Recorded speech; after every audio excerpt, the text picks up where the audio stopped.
Hello and welcome to Supreme Commander Forge Alliance Forever.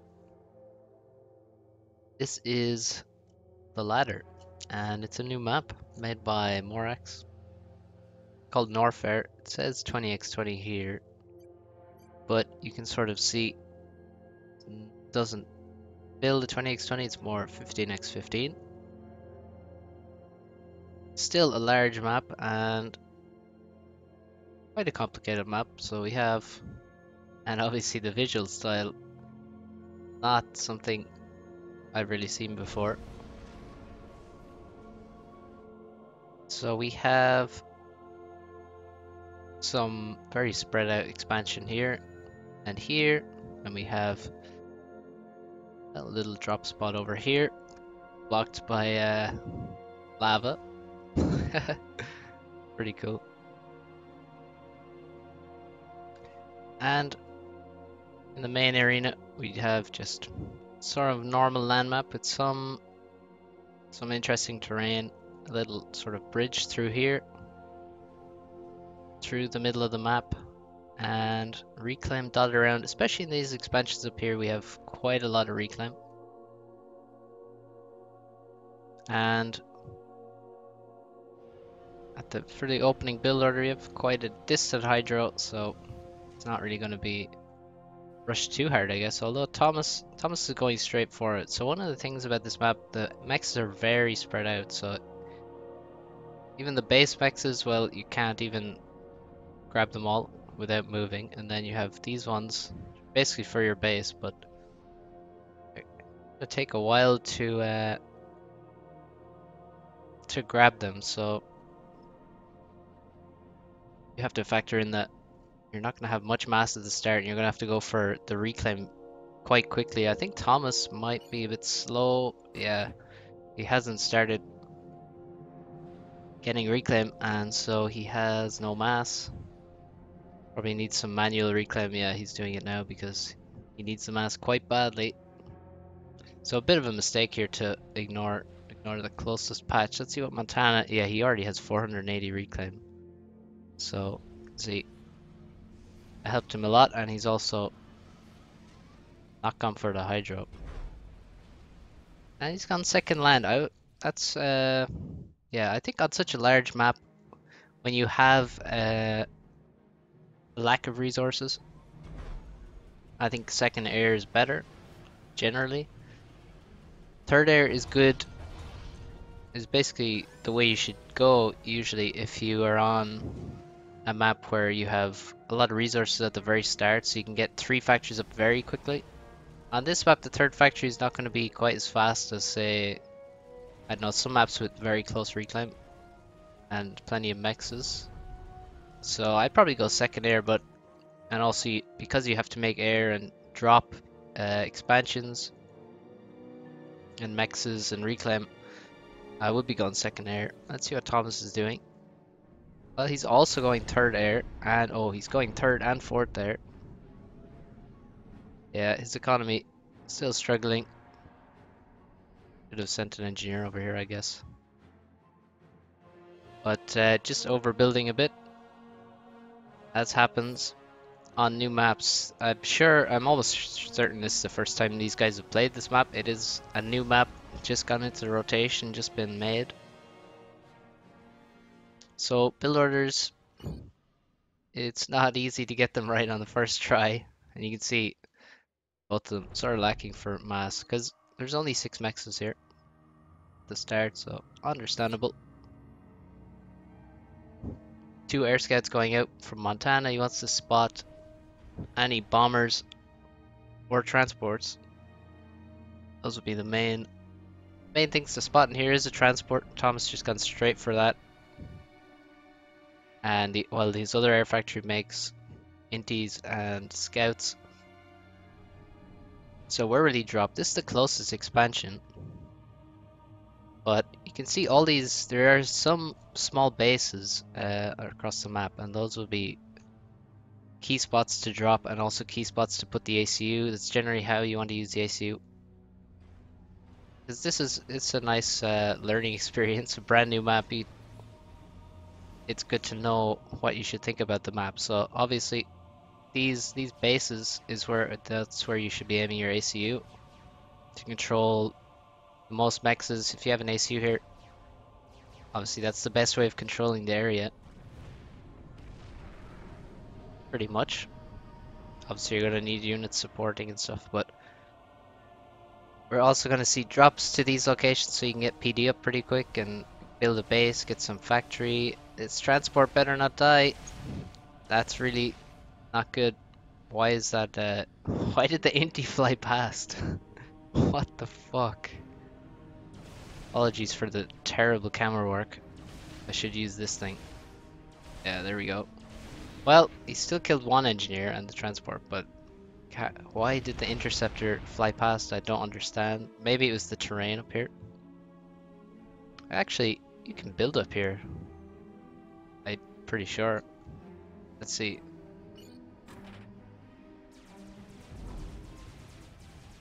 Yeah, of course.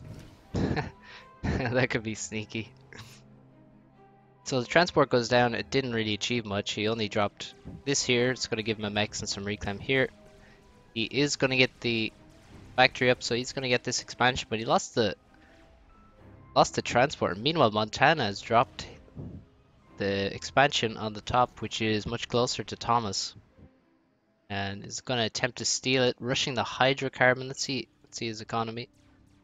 Yeah, that hydro is going to be nice, and there's a lot of reclaim on these expansions, so I would probably be prioritizing these sides with the transport early on, or be looking to maybe be aggressive and land here or even here and get a PD up and be really annoying. So the matchup, I didn't even introduce the players or the factions, but it's ThomasHiatt and Montana, probably the most played matchup on the ladder in, I don't know, I can't think of a more common matchup in any recent time. Probably not since TA was spamming the ladder hardcore. Has there been one matchup so often, depending on who TA was playing.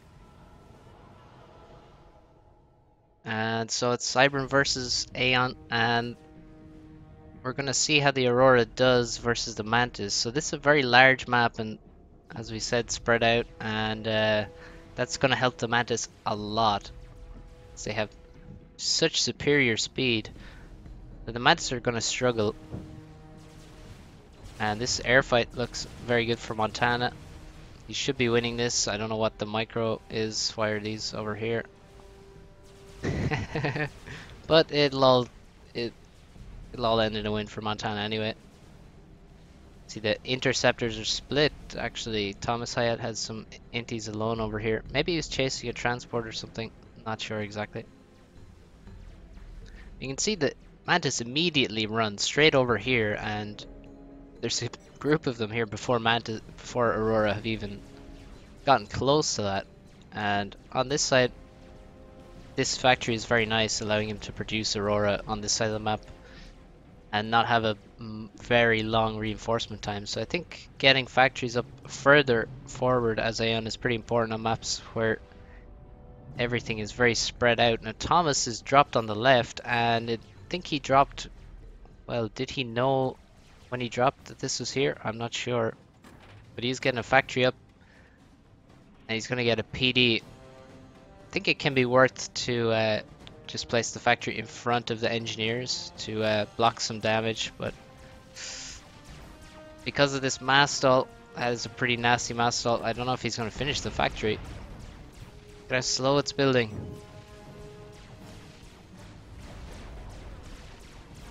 Oh damn. Yeah, it's really, gotta say, Thomas is probably watching this. He has to understand that that's like the worst part of his game is the mass stalling. It's not, just can't continue. But anyway, here we have two ACUs facing off, and Montana has a few units with him. Thomas being pretty aggressive because he has some Aurora coming, and Montana wanted to build a PD, but then, well, decides against it. He doesn't know what's here. Doesn't know how many units are coming. Radar coverage is actually quite difficult to get here, it seems. Well, no, actually covers a decent amount, and there's a large group of Aurora coming through the middle. And Montana's really scared here. He's just running. I guess you can't go into these little pits. So he's gonna retreat because of this army. A few bombers would be very nice. We already have, well, we have T2 air and gunships, and they're gonna absolutely melt the Aurora. I don't see any T1A mixed in here. There is some, it's a very small mix, there's only 4 of them. Mostly Aurora, so if Thomas can't defend these things with inties, and it looks like the interceptor count is very close, then he is going to lose a lot of these Aurora. But Thomas making ground, he's taking this expansion for himself, and Montana is just running. And on this side, ThomasHiatt also, well, there's just not many units for Montana. What's going on? I don't know why he has no units. Maybe it is the T2 air and the gunships, but he's lost two bases now, 2 expansions. But this is very good for him. Thomas not gonna get anything on this island, although he did steal some reclaim, but the rest of it is still there. And actually that's one thing Montana could work on. Oh no. Well, this is a huge problem. 20 units on the side here where they're not going to be useful at all in comparison to having 20 units on this lane, or even here. That would make a huge difference in the air fight. Both players trying to micro, and it's pretty even, but I think Thomas has more. Thomas also making T1A for Zace, who does not want to get gunship sniped, and he's going to win there and take out these 2 gunships, but not before they've done a lot of damage. These Aurora moving across the map, got the whole way across. They might even kill some stuff here. And economy-wise, actually, Thomas has 3 T2 mexes, another one almost done. And if we look at Montana's base, no T2 mexes. He has T2 power now. And that should allow him to spend his mass. He has a lot of mass in the bank, so you should be seeing that there's 3 T2 mexes here. And start upgrading those mexes. Now what he really needs to do is make use of all these units. And he can do that easy enough. He just needs a couple of T2 transports. And he has T2 air, has had it for a while now. So these units are really not useful, but if he could drop them, he could send the transport around here so they won't be seen, and then just drop straight across because he's so close to the base. Now that would be annoying to go over that mountain, but still there's a lot of potential damage to be done with these units. But as of right now, they're just you'd be better reclaiming them even. AA gets sniped, and quite a few Aurora gonna die here, but Thomas just has total control over the middle. I think, well, Montana went for the air, and he's didn't really make enough land at all, and the Aurora have just ran across the map with little opposition, and by the time Montana got some attacking air units out, he'd already lost these 2 expansions, and then subsequently lost air and is losing all of his gunships. So it looks quite bad for him. We do have a T2 transport out now, which I'm quite excited about. Hopefully he's using these units over here. Thomas makes a T1 drop to the back. Some Aurora takes out a Mex. And Montana is looking to kill Thomas's air. He's following them. And Thomas just has to run. Does he have any anti-air to run to? I don't think so. And so he's just going to turn and fight. And oh, he flew back towards his other inties. And now Thomas getting in behind Montana's And that was actually really nice, but then, oh, he stopped microing now.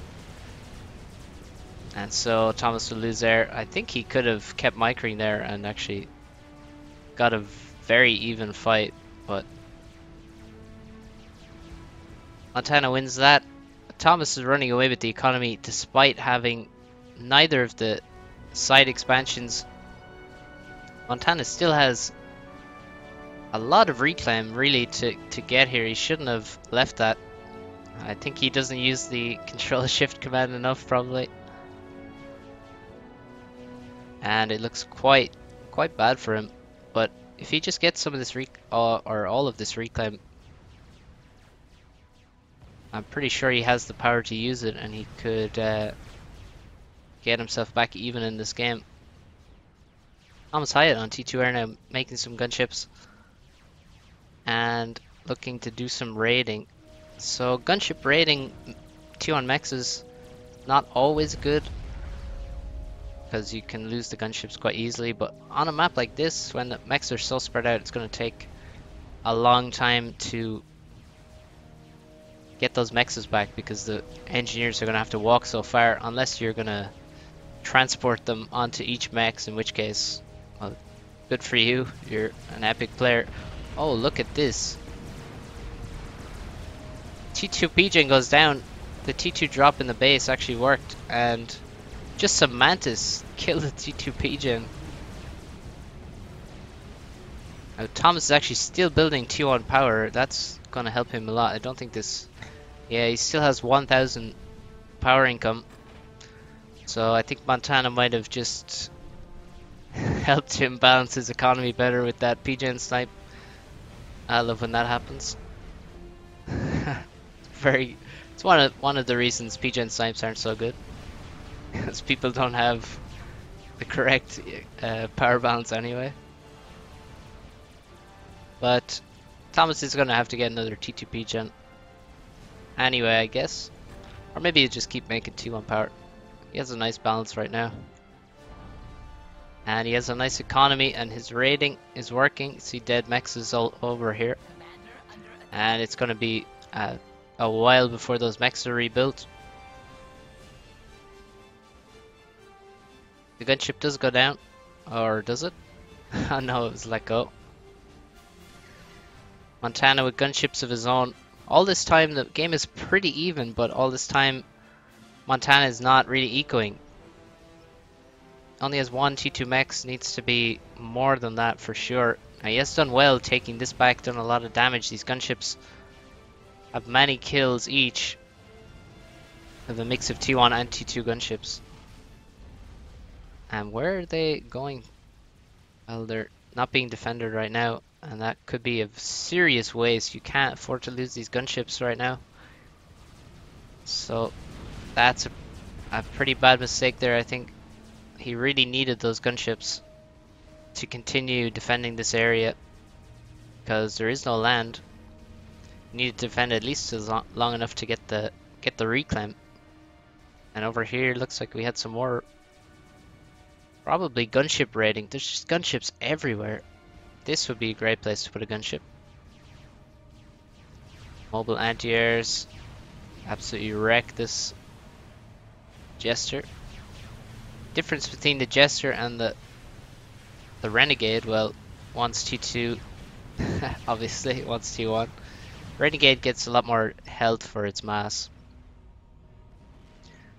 And also the Renegade has area of effect damage. More air coming up for Montana, so what will he go for? Maybe he'll be going for a snipe on Thomas. Thomas looks like he expects a snipe. Maybe that will be the way for Montana to win the game. He needs to do some serious damage. I mean, this location, there's no actually. Let's see the T2 engineer. Can he TML from back here? He can. He can almost TML the back one, but he can TML the whole base for sure. And there's no TMD. Actually, I wonder if the mountain will block it. I feel like the mountain won't block it. I don't know, we'll have to test.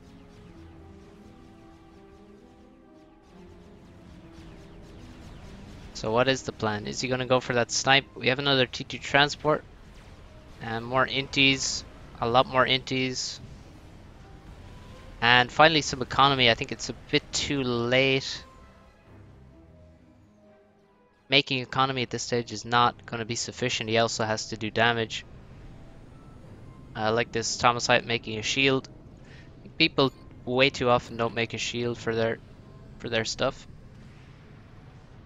Even a Cybran, I would say, shielding your shielding your HQ as Cybran would be a pretty decent idea as well as your power. And when you're against Cybran, they're gonna be trying to use Corsairs. I mean, half your game, somebody's gonna Corsair snipe your power probably, or at least try to do some damage to the base, kill some mexes. So a shield on your power. It's quite cheap, quite cheap. Yeah, ThomasHiatt scouts overhead, and he's could have seen that T2 transport, but will he react? I'm not sure. He's going T2 now. T2 land in this factory. I wonder if he'll actually make T2 land units. This PD up front is gonna kill every Aurora that comes near, and this base is gonna fall. PD will go down after getting many kills.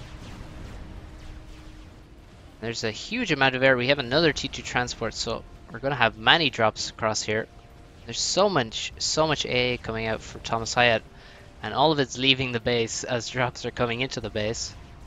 This T1 drop will not land, except for this guy. He just held on for dear life. Subsequently murdered by PD. Don't know if that was worth holding on for. And another T2 drop with the air, and there's so much air, so many Swiftwinds here. Far more than what Montana has, but it is out of position, and this T2 drop is going to come in and probably kill the T2 P-Gen. If he target fires with the Aurora.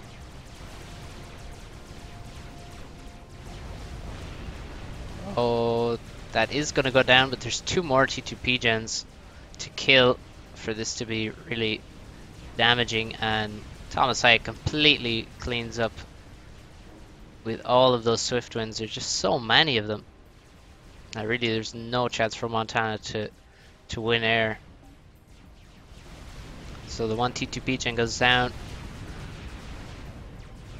Nothing else really took any damage. So not enough. And on this side, still the T1 land just pushing across the map. We're at 20 minutes. T2PD is moving up, and ThomasHiatt is falling back. He was quite far forward. I think maybe going for a snipe would have been better than going for the T2 drops and investing in sending all of those inties in there when you're quite, well, it's a big danger to lose those. They're going to make any snipe attempt a lot harder. And ThomasHiatt really should be thinking about, yeah, this is good. Factory on the front for shields and flak. That's really the main thing he needs. And he's also sending a lot of T1 mobile A up front as well. I don't know if you can get into the water or the lava. I presume you can't get into the lava, considering it's lava. So you gotta hide under shields. And yeah, the top side completely crushed now. Nothing to stop these units. Maybe some T2PD could have been made here. Would have held off everything easily enough. If he had, you know, 3 of them. 3 T2PD here. Want to be careful of some sneaky fervors hiding on the other side, shooting over the cliff, but it would probably work. Now we have gunships, but I don't think the gunships are going to matter. And we actually have T3 land finished, and Loyalists moving out, looking to do damage, looking to do some raiding and kill some anti-air that's built around here. But actually Montana is way out of position. Where is he going? And he calls GG. These gunships would just come over and kill him. And that's it. Bit unfortunate for Montana. I think he did nicely at the start with the expanding up here and here. I think making all these units here was a mistake. He should have just made more 2 on land. He really made very, very little 2 on land. And I mean, at the start, he got his land factories up quickly, and they were immediately quite effective. He took this area with Mantis. He was trying to raid here, but this factory went up just in time. So I think really just more 2 on land would have helped a lot. Just a few more factories. And maybe some more, well, more focus on the reclaim on the sides. There's actually still some here. Because that makes the initial take of these expansions a lot more valuable. Is all this reclaim that you can get and boost yourself. And then also, yeah, a bit more eco. Bit more eco doing good too. But well played, Thomas. The Aurora, even on such a big map, even being so slow, still did their job. And the Swift Winds were pretty disgusting. But yeah, Thomas had a pretty decent eco lead for most of the game thanks to all these T2 mechs that he got pretty early on. So that's it from me, and I'll see you again tomorrow for another cast. Hope you enjoy, and catch you next time.